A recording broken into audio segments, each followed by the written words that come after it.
Hello, I'm Chris, someone who wants to create the Help Center for entrepreneurs and philosophers alike by giving us the keys to unlocking our mental barriers and achieving something new and valuable.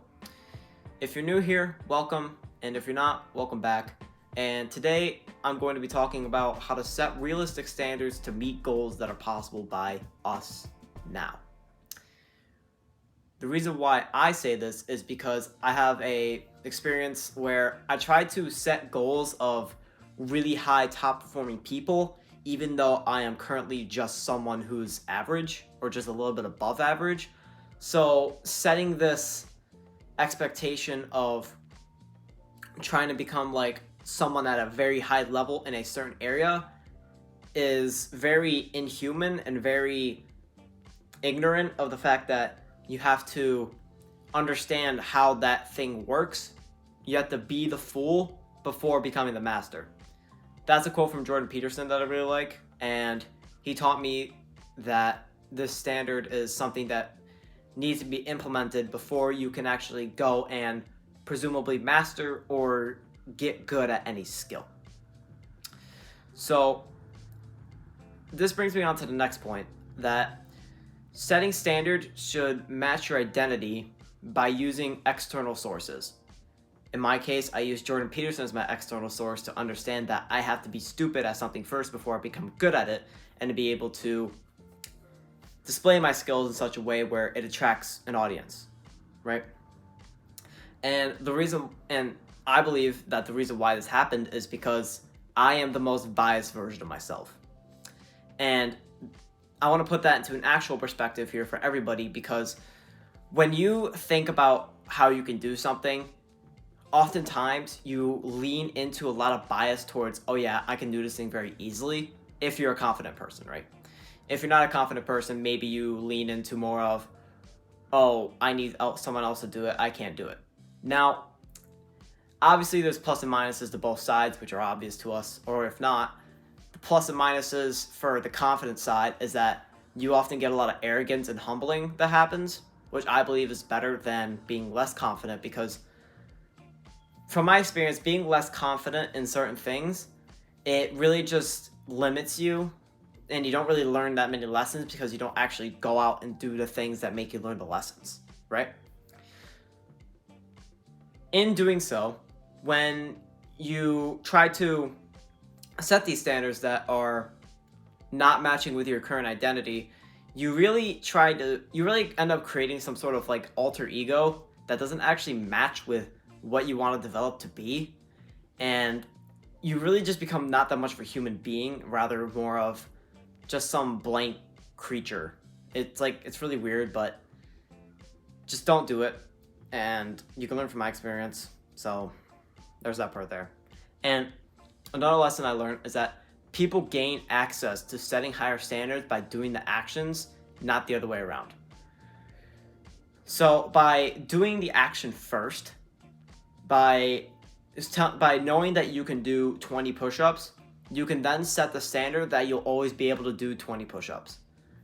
That way you have a realistic standard that whenever you get on the ground to do the push-up, you will always be able to do 20 of them, rather than trying to set yourself the standard of doing 1,000 in one sitting when you've like barely exercised before, right? That's like one example that I just kind of came up with.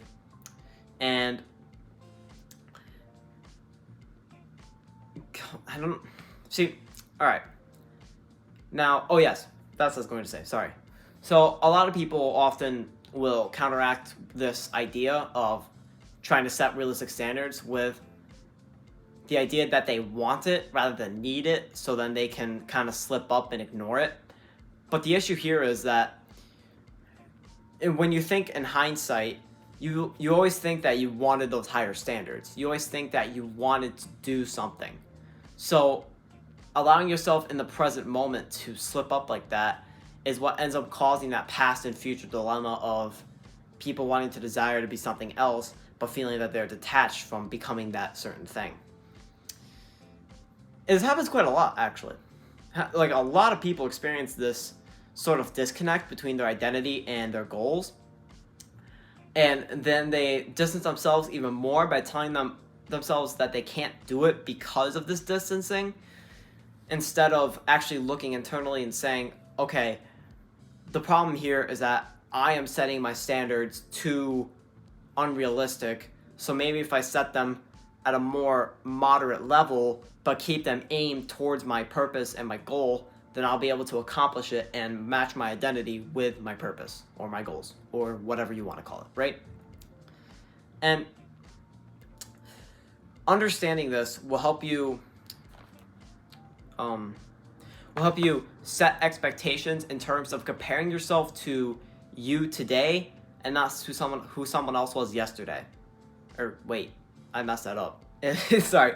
It's comparing yourself to who you were yesterday compared to who someone else was today.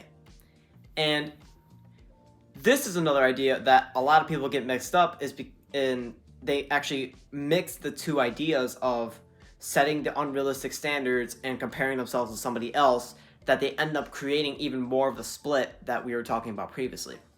So a way to combat that, at least that I've learned, is to try to make a sort of like tracker or something that can show you what you want to do and just mark off like every day that you do it, or like just mark up like a number, right? This shows you that you are becoming a better person than who you were yesterday, and you can remember it in vivid detail rather than trying to outreach for someone else's, like, whatever they have, right? And trying to like grab onto it as it'll be some sort of substance that you own, but you never really owned it because it's theirs.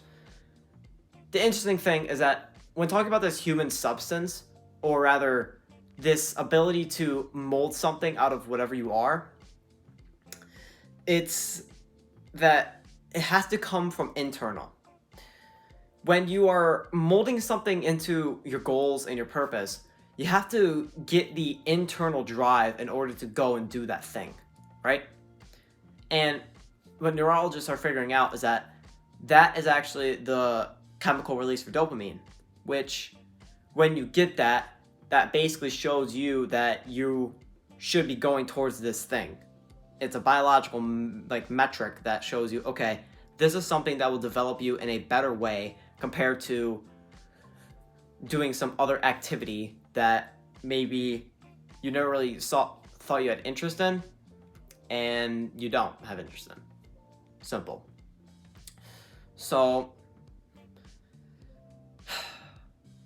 these standards that we are now creating, they avoid burnout. And the problem with burnout is that a lot of people don't actually recognize when they're burning out. And I have this problem too, right? I can go and do something. I think I've recognized it now, which I'm going to show you. But so like you can go like 5 days, 6 days, 7 days, and you could just blitz through everything, right? You could just absolutely demolish whatever objective you have. And then on the 8th day, everything switches. You're just quit. You're off. Something's like not right, and you're trying to fix it, and you never really do fix it because you're actively trying to use the mental energy that you don't have from burnout. I felt this when I was, when I was trying to implement new habits, like going to the gym or exercising, and I would oftentimes just put a lot of effort into it. I would just put myself under like heavy workouts and like stuff that would really, really push me, and I'd be able to do it sometimes, but then it just wouldn't click. The habit wouldn't click, because the interesting thing, right, is going back to dopamine, it's released by the pain, or it's released from after the pain you experience. So in order for you to get the desirable outcome that you wish to have, right, from exercise, let's say, you have to put yourself under enough pain where you can actually get through it. You have to put yourself under a good standard where you can actually get through it, so that way you can receive the award and feel the drive to go and do that thing again. When you set it too high, like I did, you often receive a lot of mental burnout and you don't really get anything done, since that's exactly how my workout habit used to be. When I had like body weight workouts at my house or here, it wouldn't click for me. Like I wouldn't be able to go and do that thing every day. Now, I changed that by getting myself like a certain set of exercises and lowering down the volume but increasing the weights. I went to the gym now.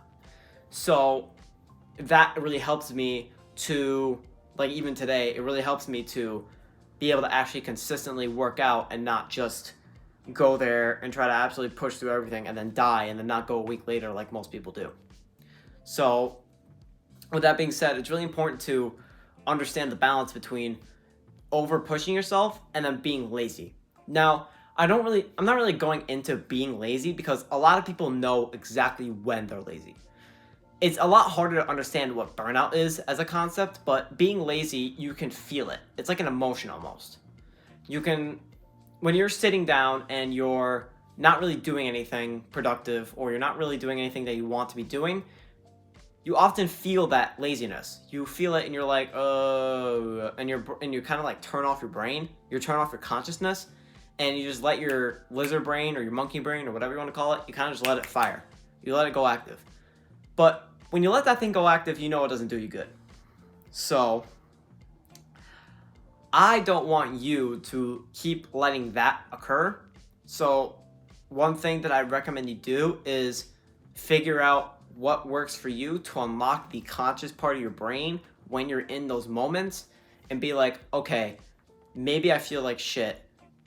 I have to do something though, because if I don't do something, then I'm going to be wasting the time that I can't get back.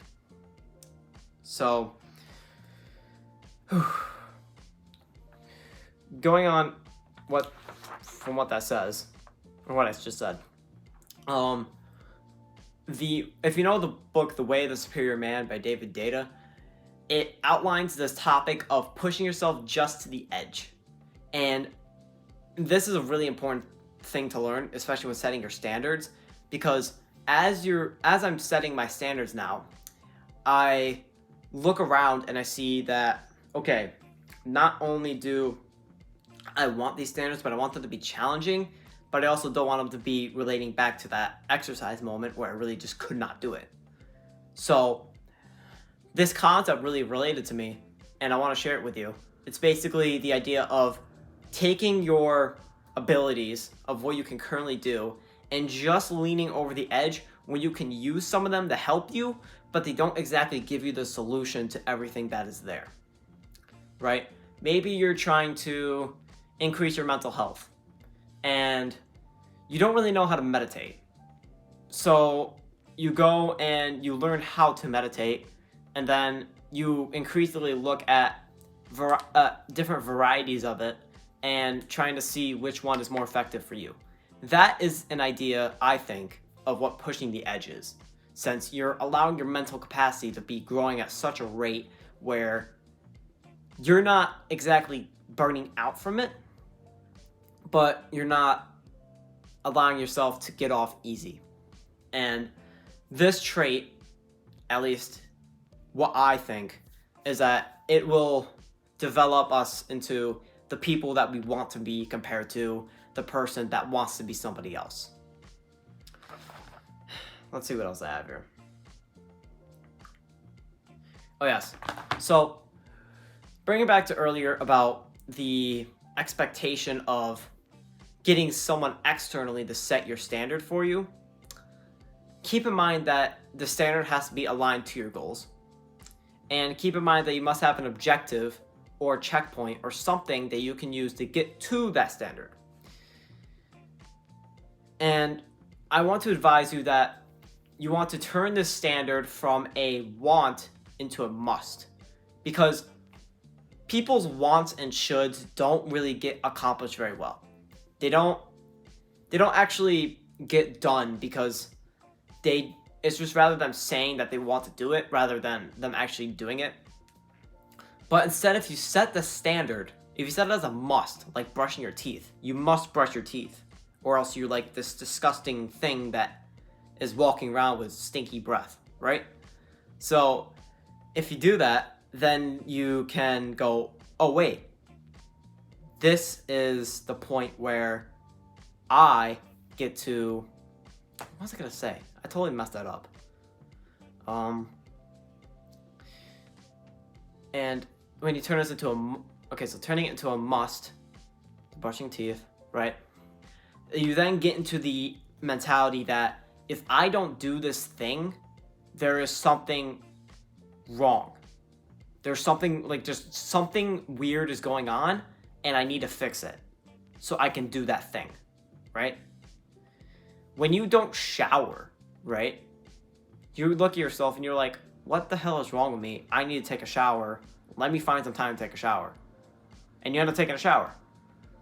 The same exact thing applies to when you are working out, when you are meditating, when you want to go cycling, when you want to go boxing, when you want to, I don't even know. When you want to literally just do anything that you have interest in, right? Do anything you have interest in, and if it is for the betterment of yourself, and that is the reason why you want to do it, then create it into a must, so that way you always end up doing it, and you're not on the side of, oh, I identify as someone who doesn't do this thing. But instead, you say, if I don't do this thing, there's something seriously wrong with me that day. So, with that being said, I want us to now bring one last point before I bring it home, is that continually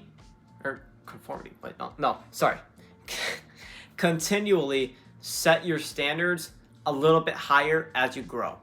Because obviously when you don't set your standards as you grow, the standard will become easier and easier and easier to the point where laziness occurs, right? It's very easy to sit down and play 2 hours of video games because you're lazy, right? Simple. But that's because you identify with that thing, and the objective and the method to get there is very easy, right? It's a very easy thing to go turn on the PC. That was weird. Okay, so it's very easy to go turn on the PC, but it's not as easy to get on the ground and do push-ups for some people, right? Because they don't associate themselves with doing that activity. So as you grow, make sure that your standard isn't always 20 push-ups, rather it gets to 30, to 40, to 50, so on and so forth. And that's really it. So, thank you for being here, and I really hope that some value was provided to you today. And as always, we're here to help you help them.